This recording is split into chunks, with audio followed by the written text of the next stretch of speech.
এরপরে স্প্রাইট আছে, কিনলে পানি আছে, লাগেনি ভাই কি লাগবো কোন লেখালাই এইসব মাল পরে কিন্তু আর পাইবেন না। ওরে মারে কোকা কোলা 7 আপ ঠান্ডা তো পুটকি দিয়ে বইরা যেমন ঠান্ডা। সোনার কোম্পানির চাকরি ছাড়া দেবো, যে জায়গায় যাই এই জায়গায় মার খাই।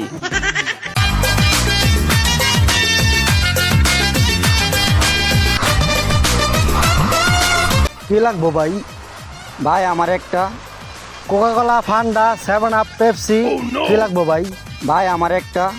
ভাই থাক, আপনারা কিছু কইতে হইব না, আমি ঠিকই বুঝতে পারছি। আপনি কিনলে একটা পানি খাবেন নাকি? আমি দিতাছি অহনই, খারান ভাই একটু। আরে ভাই শুনেন শুনেন শুনেন, এইগুলো আমার কিছু লাগতো না, আমার একটা। আরে ভাই তো আমি মনে বুঝতাম পারছি, বুঝছেন? আপনি একটা স্প্রাইট খাবেন, চমুকে অ্যাকশন, খাইলে রিয়াকশন। ধরো মিয়া, আমার তো কিছু কইবার সুযোগ দিবেন। আপনি যেসব পণ্য কথা কইতেছেন এসব পণ্য আমার লাগতো না, আমরা এইসব পণ্য বয়কট করছি। এত যে বক বক শুরু করলেন ইসরায়েলি পণ্য লেয়া, দেশি পণ্যর কথা তো একটাও কইলেন না।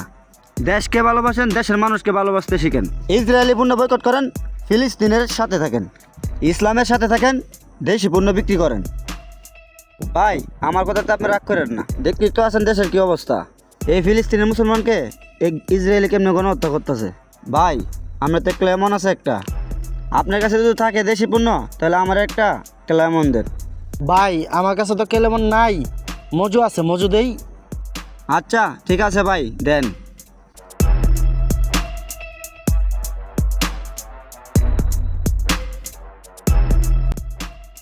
এই লন, এই যে আপনার মজুরা। ভাই এই যে লন টাকা। ঠিক আছে ভাই, আবার আইসেন।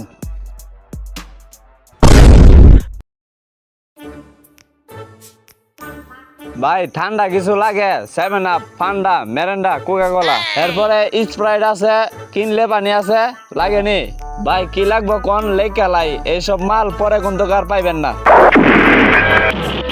ওরে মারে কোকা কোলা 7 আপ ঠান্ডা তো পুটকি দিয়ে বইরা যেমন ঠান্ডা। আরেকবার যদি কোনো সময় এই ইসরায়েলে পণ্য নিয়ে আমার দোকানের সামনে আইসস, তাহলে কইলাম তোরা মারতে মারতে মনে কর এলাকা সারা করুম, বুঝিস কইলাম। এই মিয়া সুন্দর করে কইলই তো ঘুষা মারন লাগে। আমি মিয়া কোম্পানির চাকরি করি, কোম্পানি পাঠাইছে, আমি অর্ডার করতে আইছি। সোনার কোম্পানির চাকরি ছাড়া দেবো, যে জায়গায় যাই এই জায়গায় মার খাই। আরেকবার যদি আমার দোকানের সামনে তোরা দেখছি, তো ঠান্ডা মান্ডা তোর পুটকি দিয়ে ঠান্ডা দেবো। দেশি পণ্য যদি ব্যস্ত ব্যস্ত হলে দোকানের সামনে আইবি, আর নাহলে আইবি না। ইসরায়েলের পণ্য ইসরায়েলের দেশে গিয়ে বেচবি, কয়ে দিলাম কথাটা।